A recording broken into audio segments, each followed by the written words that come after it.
All right, welcome back to First and Short, your first place to get short bits of college football news and analysis. Today is September 25th, Thursday. We are just a couple days away from the start of week 5. Aaron, we're already almost halfway done with the season. I'm kind of sad. It's going too fast, man. This is crazy. I'm having a good time though. This show is hosted by myself, Mashfik, and my co-host / brother-in-law, Aaron. And just want to say, guys, our channel has been growing. We really appreciate it. Obviously, most of the people that are watching haven't subscribed yet, but we would appreciate it if you're listening now to just go ahead and press that button. We're on YouTube, we're on Apple Podcasts, we're on Spotify. It really helps support the channel, and we'll continue to grow and be able to provide more content for you guys. So for our agenda today, we've got more coaches on that carousel. We've got some SEC scheduling that's been announced. We'll provide our thoughts on that. Side note, we were very wrong in terms of who we thought the SEC would give out as opponents. We've got some injury stuff that we're going to talk about. We figured we're 4 weeks in. That's about it. I mean, that is a third of the season, of the regular season anyway. We were thinking what are the most surprising and most disappointing teams that we've seen so far? So we're going to provide some thoughts there as well. Obviously, for our preview episodes, we let you know how to be a perfect couch potato. We're dubbing this weekend as separation weekend, not from your spouse or anything, but we're going to figure out what teams are separating themselves from the pack as teams get into their league schedule. And then, of course, we're going to provide our underdog of the week, which we are 4-1, by the way. So we will start with Mike Gundy. First of all, most winningest coach in Oklahoma State history. He finished his illustrious career at 170-90. He was not just a coach there. He was actually a player. He was a quarterback for players like Barry Sanders and Thurman Thomas. He took over as head coach in 2005. And so while the program's, it's been in decline the last few years, he had a run of 18 straight, winning seasons, and he won the Big 12 in 2011. Aaron, do you remember when they were pretty close to making it to the BCS National Championship, and then they lost one game by 1 point in overtime, and then they ended up not making it? It was supposed to be against LSU, and then Alabama was able to slip in. Wow, I don't remember that. Wow.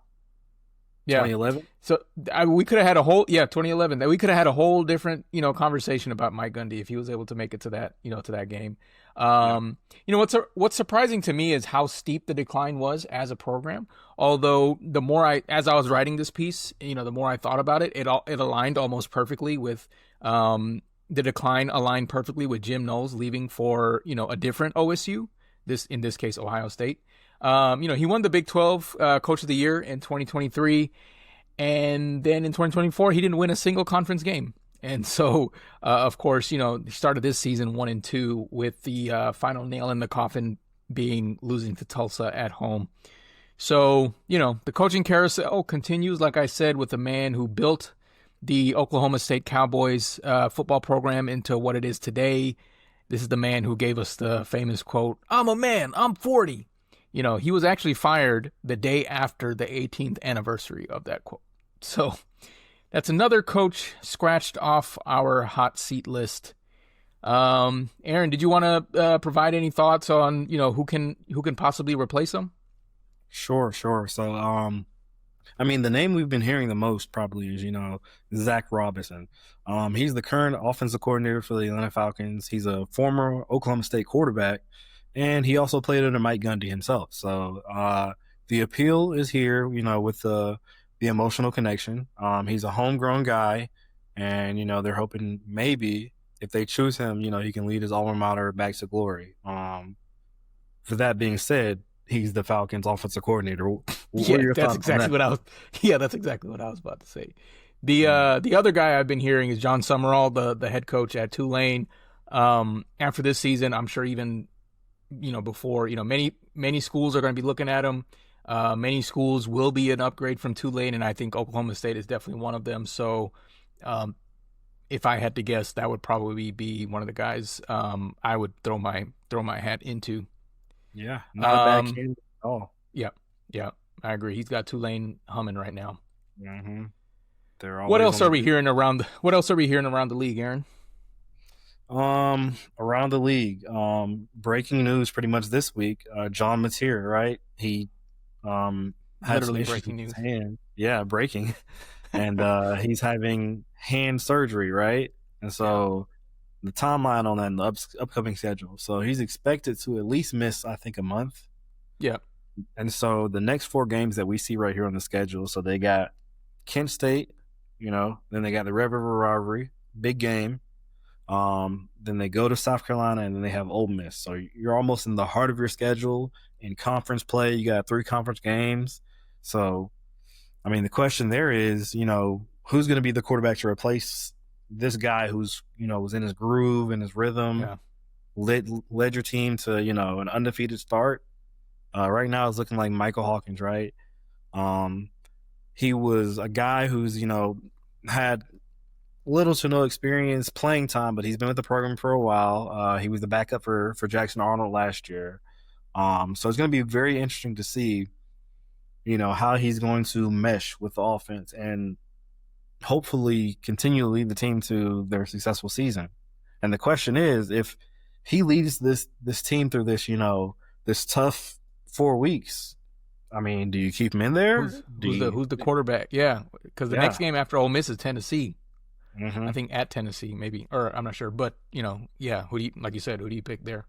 Yep. So that's always the question at hand. How do I, allow my team to succeed without, causing too many disruptions, right? Mm. Yeah, yeah. And so next on the agenda, before we jump into some of the previews, we're 4 weeks in. So we're a third through the season.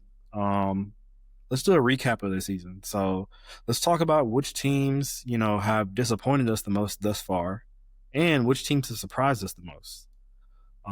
So Mash, what's your take on the 3 teams that have, kind of disappointed us the most?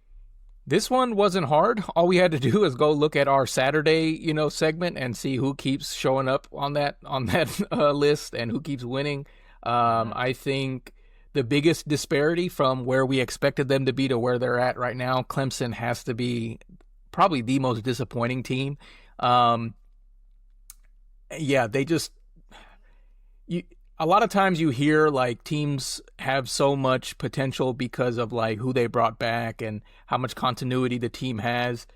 But it's like if everybody on that team was the problem and you brought them all back, then why you don't magically just get better. And I think that's a lot of the situation with Clemson. We've said it plenty of times on this show. Dabo Sweeney's he doesn't use the portal, and so it's gonna be the homegrown players most of the time. You would think they would get better over time, but it's been the same problems festering over and over again. Tough to see, especially coming from a program that's so used to winning. I think Florida is another team that's on this disappointing list, just because of DJ Lagway, the potential he has. You want to see a young man with that much potential have the right people around him, coaching, players, personnel, and that just hasn't happened. And a lot of that can be pointed at the head coach not providing the team the right offensive kind of spark, or like even a offensive coordinator needed to make that happen. And so that's just been a disappointing to see that lack of, or that wasted potential. He's now apparently in a boot. DJ Lagway is. Kansas State, I think, only because we chose them as our Big 12, title contender. They're at the bottom of the list for Big 12, so that's been a pretty disappointment. But that's, those are our disappointments. We've been pleasantly surprised by a few teams as well. Aaron, who do you think's been the most surprising on your list? Sure. First on the list, I have Florida State, right? They were a team we completely wrote off in week 1.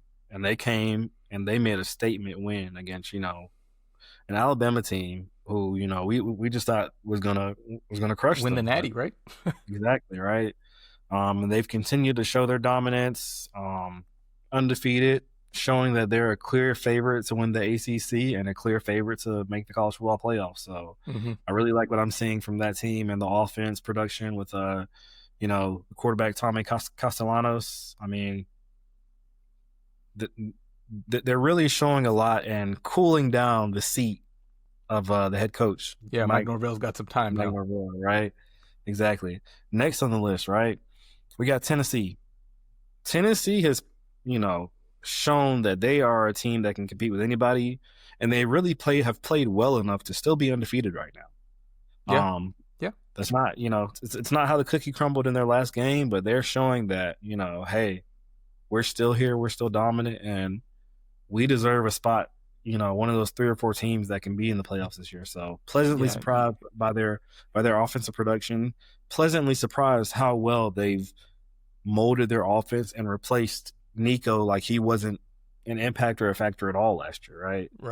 Right. Yeah. And then lastly on the list, Indiana. For me personally, I thought this was a team that was just going to have, that 1 year of luck making the college football playoffs, and then riding off the hype will go away, going to write them off. But hey, they're showing they're still dominant. They had a game that was supposed to be a competitive one, and they just shot Illinois out of the water last week. So, Mendoza has the best odds to win the Heisman now. The quarterback for Indiana, yeah. Yeah, he had like what 8? Was it 8 touchdowns or it was something like that? They went 8 for 8. They almost had like 600. 5, and then something the team, like the team, right. But yeah, I mean, he deserves it if they continue this offensive production and they continue to be dominant. I mean, hey, that's another team we will see that we didn't have on our radar to be right back into the thick of this, bracket competition. Yeah. So the last thing we wanted to cover from a news perspective, so the SEC, they released their schedules for the next 4 years. We had our prediction on the last episode who we thought a few of the teams, who their kind of rivals would be for the next 4 years. Their 3 permanent rivals. We were pretty wrong. I think the decision making for these teams, this kind of first go around, it seems like there was an overemphasis on states that are touching, like right next to each other. So, it makes sense for travel. I don't necessarily think that it encompasses the more recent rivalries that have been built. They kind of, like I said, place more emphasis on like location. There were a couple of teams we wanted to highlight. Aaron, why don't you start us off? Sure. Yeah. So Texas A&M is one of the first ones I'm seeing. They got this one right. LSU, Missouri, Texas. For the most part. I like that. Yeah, I like that one. Yes, they all touch. Obviously, Texas A lot of people move in between Texas and LSU, so I could see there being a good like rivalry there. Missouri, Texas A&M and Missouri, they joined the SEC at the same time. I feel like they should be natural rivals there. And then of course Texas A&M, that's they hate each other. I know that for a fact. So that's a good one. Yep. And then I know for Georgia, the 3 teams that they have on their schedule, so they got Florida, Auburn, and South Carolina. But a good note that we have here is next year they have to travel to Alabama and Ole Miss on the road again. So, hey, this TV money, man, I'm tired of it. Showdowns. LSU. So they got Arkansas, Ole Miss, and Texas A&M. We were very off with who they thought they were going to play and keep on their schedule. Guess we underestimated the importance of the Magnolia Bowl. Yeah, and that's on me. That's on me for being for assuming the Magnolia Bowl is not super important. Yep. At Alabama, the 3 teams they chose are Auburn, Mississippi State, and Tennessee. So my biggest thing when I first saw that is LSU. What's going on? Like, yeah, I would over Mississippi State. Yeah, that's where the whole location thing kind of started sticking out to me. Yeah, Alabama and LSU or Louisiana technically don't touch, I guess, but that's a much bigger rivalry than Alabama Mississippi State. But I think from a fairness of competition perspective, I get it. Yep. Then lastly, we got Texas, and they're playing Arkansas, Oklahoma, Texas A&M. I kind of see that same thing that you're talking about. It's all kind of regionally close games. If there were sides to the SEC, those would all be West teams, right? So pretty much makes sense. Gotcha. Yep. Yeah, so those are a few of the teams we wanted to highlight. provide our thoughts on that. Let's go ahead and move into the weekend. What are we going to see for week 5? So Mhm. we got a game starting Friday evening, actually. So 7 p.m., number 8, Florida State, they go up to Virginia. Did not know this stuff, all right? Listen to this. 2 high-flying offenses, right? Florida State is number 1 in the ACC. They got 58 points per game. Virginia is number 2. They have 45.5 points per game. The defense for Florida State is also number 1. They're only giving up 10 points a game. And Virginia is number 8, 19.5 points per game. Wow. We're not giving like official picks for this one, but I think Florida State's got this one in the bag. Friday at 9 p.m., we got number 24 TCU and Arizona State. Y'all know about my boy Josh Hoover. He's ranked 6th in yards in FBS, so he is cooking right now. Arizona State is ranked 97th against the pass. Again, we're not giving official picks. I think that's the deal breaker right there. I'm going to take TCU. We might touch on them in the underdog section, so stay tuned. Mm-hmm. All right, that's pretty much it for Friday that we want to highlight. What do we got on Saturday? Okay, Saturday I've got Absolute Cinema starting at noon, right? Nice. So noon you got number 22 Notre Dame. They're going to Arkansas. So Notre Dame's they're starting to get their footing after the 0-2 start, right? But this isn't a game I wouldn't take lightly at all. Arkansas, even though they've struggled, had 2 losses, I think it's going to be competitive. Yep. Also Saturday at noon, you have USC playing in Illinois, both ranked in the top 25. Illinois, they got cooked by Indiana last week. USC, you think of Lincoln Riley, you think of an air raid, right? But their team is pretty balanced on offense as well. So, a lot of running backs with a lot of touchdowns, more than passing touchdowns, actually. So, unless, USC, unless their defense is a liability this weekend, unofficially, I'm going to take USC to win this game as well. Yep. Then moving later on Saturday, we're going to do a deep dive a little bit later, but we got number 4 LSU at number 13 Ole Miss, the Magnolia Bowl. We got Auburn at number 9 Texas A&M. We've got number 1 team Ohio State making a trip up to Seattle to play Washington.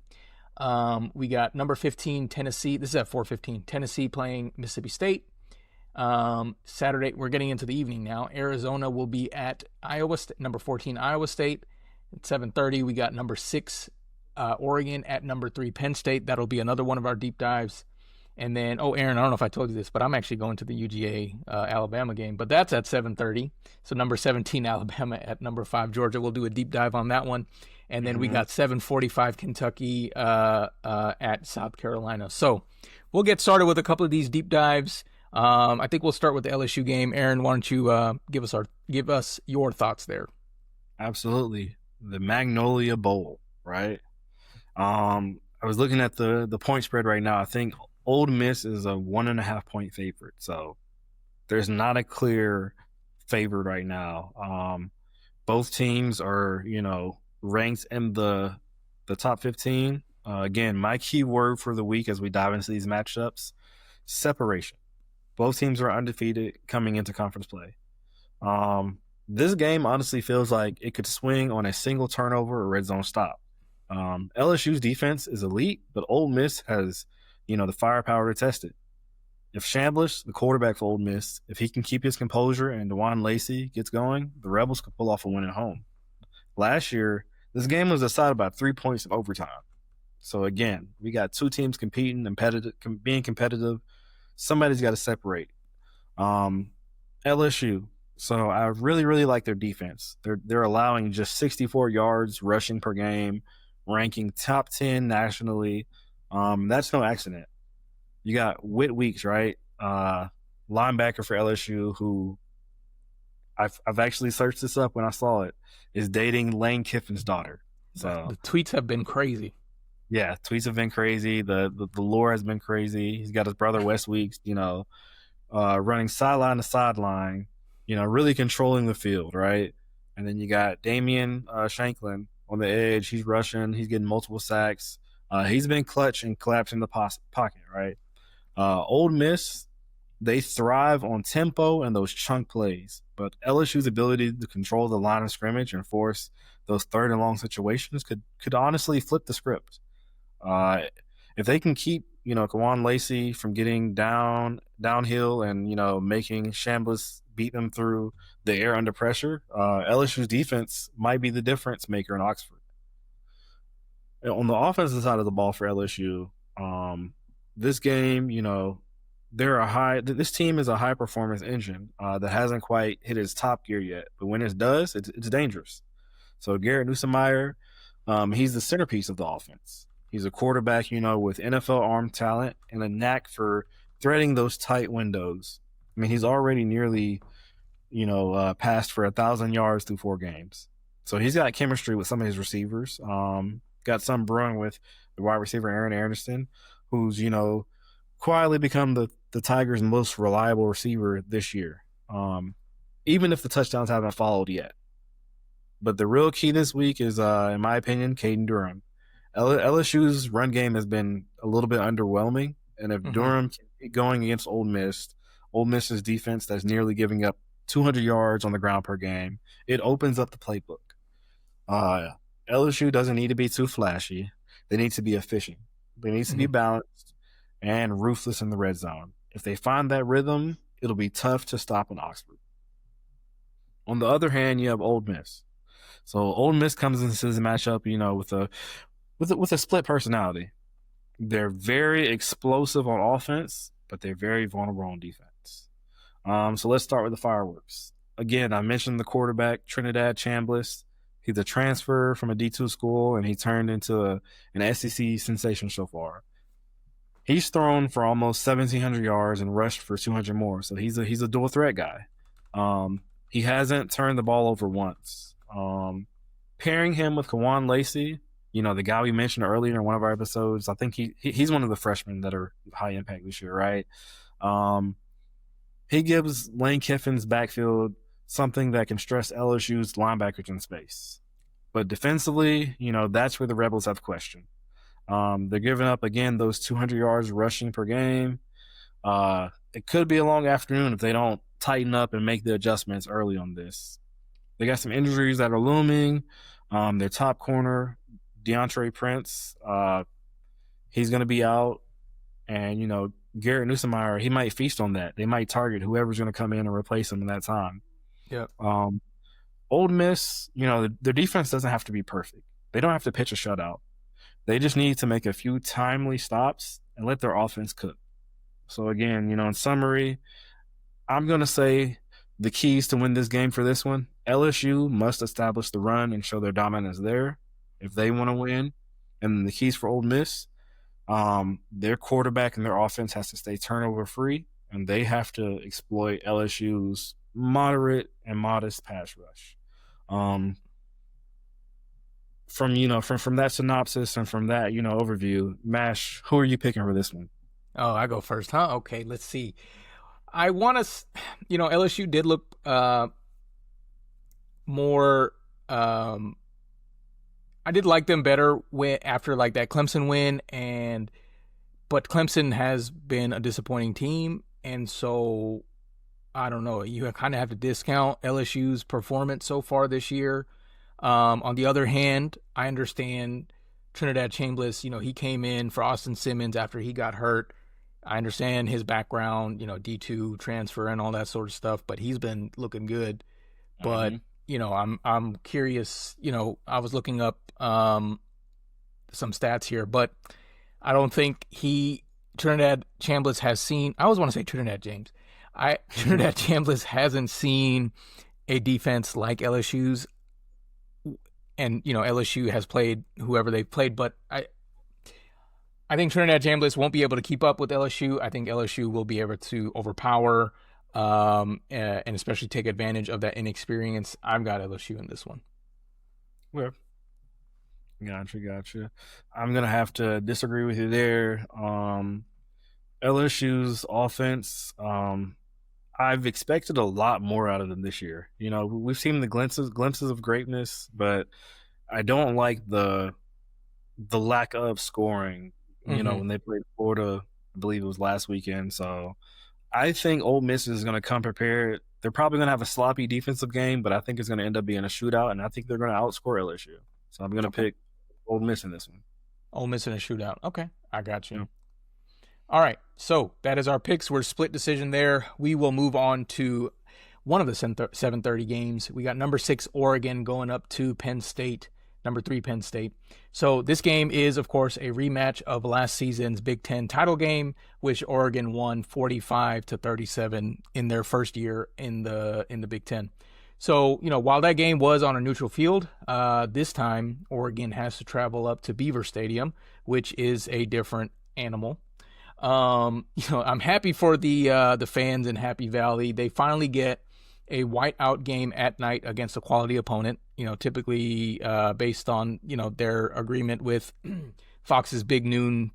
They have to play those whiteout games like at 12 p.m., which I can imagine is pretty tough on the eyes. But in any case, the interesting dynamic that I am going to be trying to watch.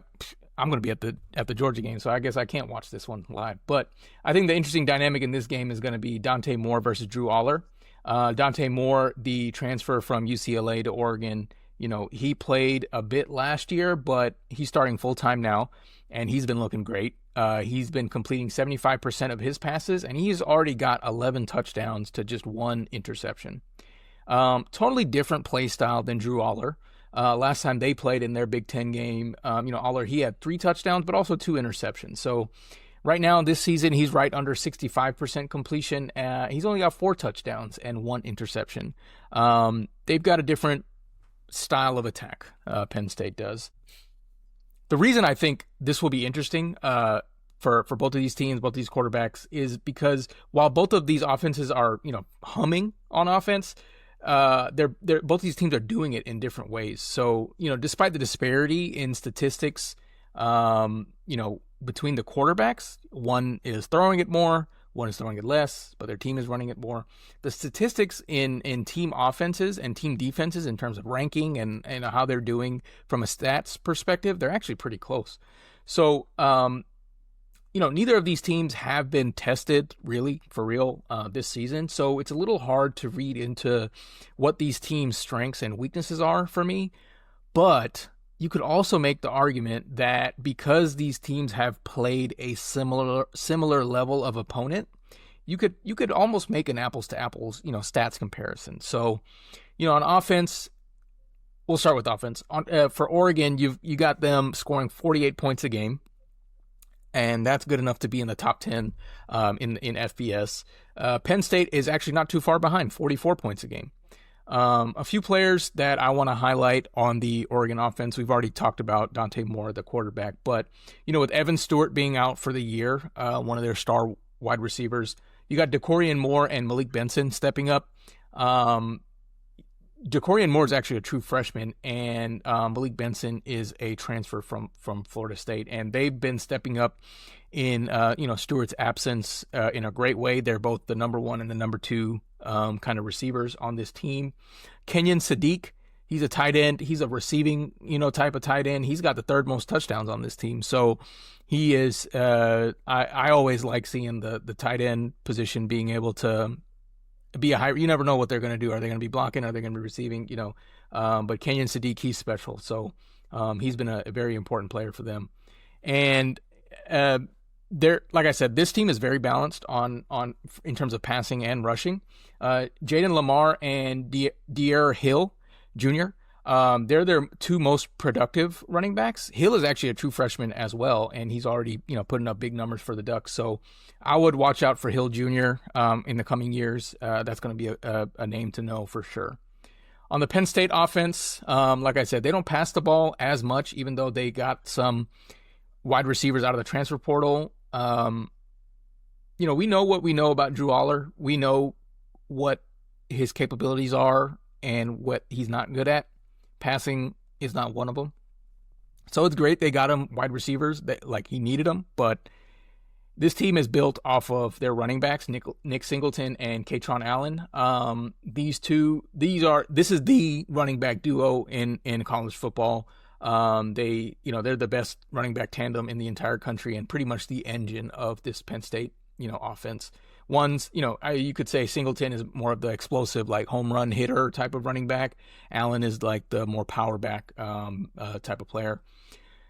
Those wide receivers that they got out of the transfer portal that I mentioned, they got Trevor Pena from Syracuse. He's been a huge help. He was an all SEC type of player at Syracuse last season. And Kyron Hudson, he's one of those big body type of receivers. He came in from USC. On the defensive side of the ball, Penn State went and got Jim Knowles, national championship winning defensive coordinator from Ohio State. So their defense is going to be stout. It has been stout. Their total yards as a defense, it's got them in the top 5. They're only allowing 5.7 points per game. So that's pretty good. The Ducks defense is right up there. They're pretty good. Their defense is a little bit more like built on speed, and like more speed. Like that's their focus. They want to fly around. They want to create chaos in the backfield, and they want to turn opponents' mistakes into turnovers. Basically, it's a little bit more of a risk versus reward type of defensive unit. But if it's working, then it's nice to watch, and when it's working, it's working. So I don't know where to go in this game. To be very honest with you, I don't know who to pick. Penn State's rush defense is slightly better than Oregon's. Oregon's pass defense is slightly better than Penn State's. Players to know on their defense. Oregon has Bear Alexander, who used to play at Georgia, by the way. He's been everywhere, man. Yeah, he's been all East Coast, West Coast. Yeah. They got Bear Alexander on the defensive line. He takes double teams. Like he is a menace on that defensive line. Penn State has Danny Dennis Sutton. He's kind of stepped in after, Abdul Carter went to the NFL. He is, the unquestioned kind of leader of this defensive line. Dante Moore is the better passer. Penn State has the better rushing team. Like they're so well matched. I don't know where to go. I'm going to take the easy way out. It's a whiteout game at night. Penn State's at home. I'm going with them. Aaron, what do you think? I'm going to have to lean that way too. It's really hard to differentiate who's going to have the leverage. So I'm just going to go with the home team, no longer on the neutral site. I'm going with Penn State as well. Yeah. Nice. All right. Yep. What else we got left? So the last deep dive of the night, we got, 7:30, number 17, Alabama coming to number 5, Georgia. It's going to be a rematch from an exciting and electric game last year. But let's talk about it, one high-level statistic really quickly. Kirby Smart, his record versus everyone else except Alabama right now in his tenure at Georgia is 107-13. So that's outstanding, right? Unheard of almost sometimes. His record against Alabama is 1-6. So you see the disparity then. Georgia also has a 33-game home winning streak that's at risk. Yep. So, yeah. Go ahead.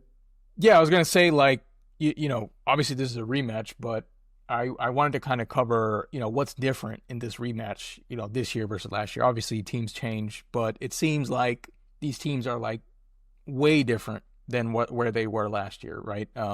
Transfer portal and stuff helps with that. But, I think what Alabama had last year, they had Jalen Milroe, who was a lot more elusive, and that's been UGA's kryptonite for the last few years now. They also had Ryan Williams, who was not really on the coach's radars like he is today. They've become better at passing, and Ryan Grubb, he's the offensive coordinator. He's followed Kalen DeBoer from Washington. What would you say is different about UGA this year, Aaron? Yeah. So they're much better on offense in the skill positions, but they have a lot of injuries and thinness in terms of depth on the offensive line. Yeah, that might come back to bite them. Obviously, earlier this year, we saw Alabama take a pretty, bad L earlier on against Florida State. UGA could have taken an L, but they didn't. But, with Alabama, what went wrong? And, what do you think? How can they fix that? Yeah, so ironically enough, the thing that was their callus that haunted them in game one was the dual mobile threat quarterback, Tommy Castellanos. He was a weakness for the Tide in game one. But with that being said, again, the L couldn't have come at a better time of the year. It was an early wake up call for the team. Yeah.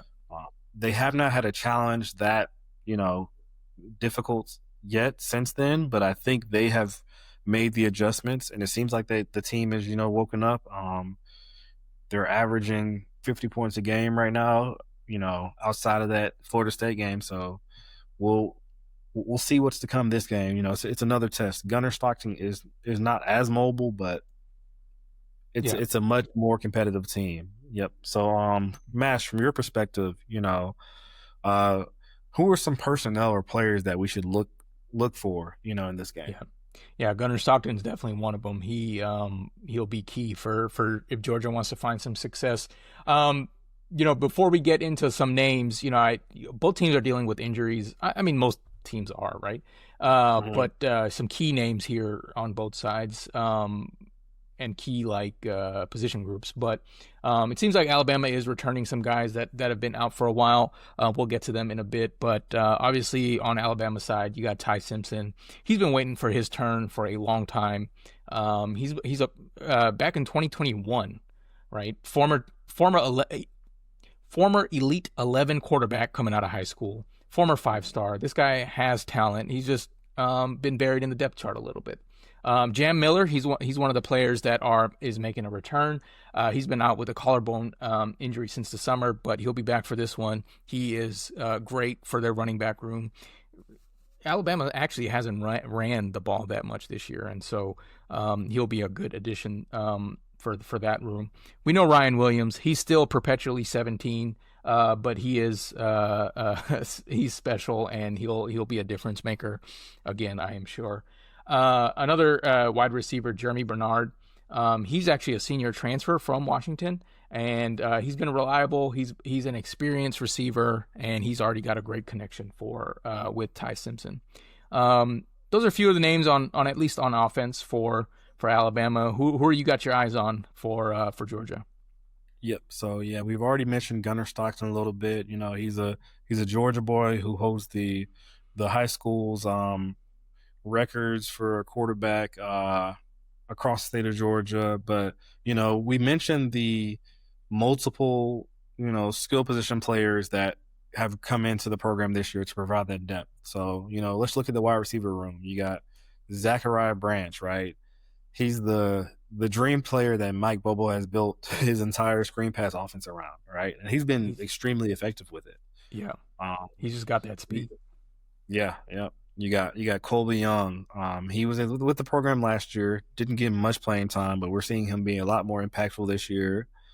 And then you also have Dylan Bell. He made some big plays against Alabama last year. So you got your wide receiver room, big time players that can make big time plays.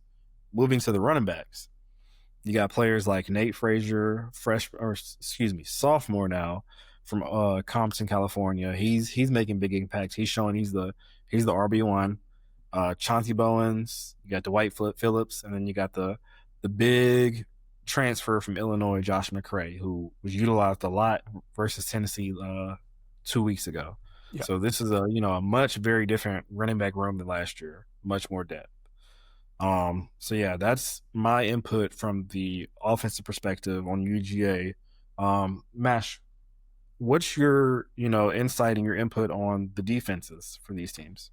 Yeah, that's an interesting question, simply considering historically both of these teams, they've been known for their strong defenses, right? Nick Saban, Kirby Smart, but over the last year or two, we've seen some weaknesses spring up. For UGA, I think this year the young secondary has been dealing with the inexperience of playing with each other. Against Tennessee, they had 371 passing yards on them. Daniel Harris and Ellis Robinson, the two, they play corner. They struggled a lot on the one-on-one deep balls a lot earlier this year, and so. But this year they have been a lot better at stopping the run. That's been obviously an emphasis from a defensive standpoint. For Alabama, figuring out who they want to be on defense and changing identities. That's kind of how I wanted to describe that. but this, surprisingly enough, this year, a mobile quarterback is what got them in week one, which is what we talked about earlier. But that's kind of what I've seen on defense. I think you had some stats. How do these teams rank up against each other, or against in the nation, I guess? Sure, yeah. So in the nation, across the board, it looks like, Alabama is just statistically is better. So total defense, they're ranked seventh nationally, averaging 246 yards a game. Georgia's ranked 47th with a little bit over 350 yards a game. Rushing defense, Alabama's ranked 18th nationally with 99 yards per game. Georgia's a little bit higher at 23rd nationally with So 101.5 yards a so game. pretty close there. Pretty close there, right? Passing defense, this is the separator here. So Alabama's ranked third nationally with 147 yards. Georgia's ranked 96th nationally, giving Yeah. up about 250 yards, nationally. I'd like to argue there that like Florida State, they didn't really have to pass on them, and otherwise Mm-hmm. they played a bunch of cupcakes, right? So that could explain the disparity there. Fair.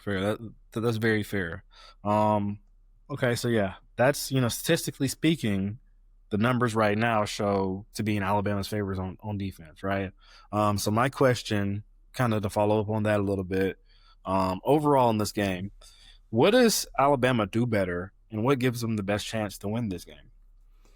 Yeah, I think against Georgia, right? They passed the ball as a team, Alabama. They passed the ball 3 times more. Like they have 3 times more yards passing than they do rushing, right? Mm-hmm. And against a struggling secondary like Georgia has, that's going to be key for them. That's going to get deadly, I think.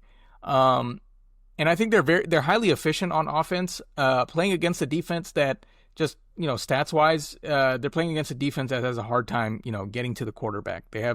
They're in the hundreds or something, like in terms of sack rate and all that sort of stuff. So that's why those are the keys for Alabama's possible success this weekend. What about you? What do you think? Yeah, one big thing or key thing for me is their health, right? So their players are getting healthy at the right time. This is one of the biggest games of the year for them. So, they don't have any injuries on the O line, which is on the latter end a big concern for the Dogs. So, Yeah. healthy team, your stars are ready to play. Mm-hmm. Yep. Okay, so looking at it from a different lens, what does Georgia do better, and what gives them the best chance to win this game? I think the mental part of the game, the composure, like resiliency, UGA has hanged the banner for resiliency, right? Like they've proven that they are a team that can overcome any type of deficit. You can look at the Tennessee game this year. You can look up last year's matchup against Alabama. It makes the case that this is a team that's never out of the game until the clock reads zero, right? Like you can never count these dogs out. So I think the resiliency is a key factor for them. And honestly, UGA has a more balanced attack. So I think there's less of a risk of offensive production becoming one dimensional based on like what Alabama is trying to do on defense, right? If they try to stop the passing, okay, we'll run on you. If they stack the box, okay, we can throw it. So I think the balanced attack will be a thing that Alabama could suffer from. What about you? What do you think? Fair. I do want to add on to that. That's something that's very different about Georgia compared to last year. I felt like they were leaning on, even in the comeback and resiliency, they were leaning on Carson Beck to just throw it downfield. They had no running backs, and then all right, let's just throw it to the other team. Then that was the Georgia offense last year. That was right. One key contributor that I think Georgia does better and it's to their advantage is they're at home and they are good at winning at home. Again, they currently have a 33 game winning streak, and that stretches across multiple seasons when you talk about 33 games at home. Yeah. And they're at home Saturday, and the crowd is going to be amped up for this one. So I think that'll be a huge factor. They don't have to worry about, not being able to hear themselves because the crowd will be quiet on offense, but that's something Alabama's going to have to think about when they're trying to run their plays and be disciplined. All right. So, what do you pick? After hearing the strengths and weaknesses of both teams and then seeing the statistics, like my decision kind of changed midway through the conversation. Yeah. What's the point spread? The point spread right now is less than a field goal, Georgia right? -2.5. Yeah. So they don't even Georgia have home minus. field. Yeah, they don't even have home field advantage. Mm-hmm. Alabama does look like they have turned things around, but just due to them not having that real challenge since Florida State, and Georgia has had that challenge recently against Tennessee, I'm going to lean towards the dogs on this one. I think it's going to be an all-out brawl, all-out battle, but I think they find a way with that resiliency to win. What about you? Yeah, I think first of all, I thought Tennessee was going to win, right? Which they almost did. But Yeah. I think, in all honesty, what beat Alabama the first time is the mobile quarterback. Gunner Stockton can do that. I'm gonna go Georgia with this one. Yeah, I'm gonna go Georgia in a slight, less than 6 points, something like that, right? Like Alabama will absolutely have a time to win or have the chance to win, but it's gonna be me yelling from section 300 that causes a false start. Okay. Yeah. All right. We're dependent on you, man. But I got you. Unbiased, though. Unbiased. That was an unbiased thing. Unbiased. All right. So this episode's getting kind of long. Let's wrap things up. So we got we found one underdog of the week. By the way, we're 4-1. I picked TCU to win earlier. They actually are the underdog by 2.5 points against Arizona State. So that is our official pick. I think my boy Hoover is going to get the outright win there. So that is our episode for today. We will be back Sunday. Obviously, we're going to have our thoughts on week 5. We're going to see who had the Saturday.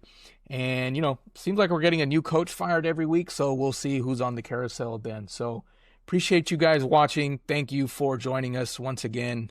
Like, subscribe, do all that good stuff. And we'll see you on Sunday. Thank you very much.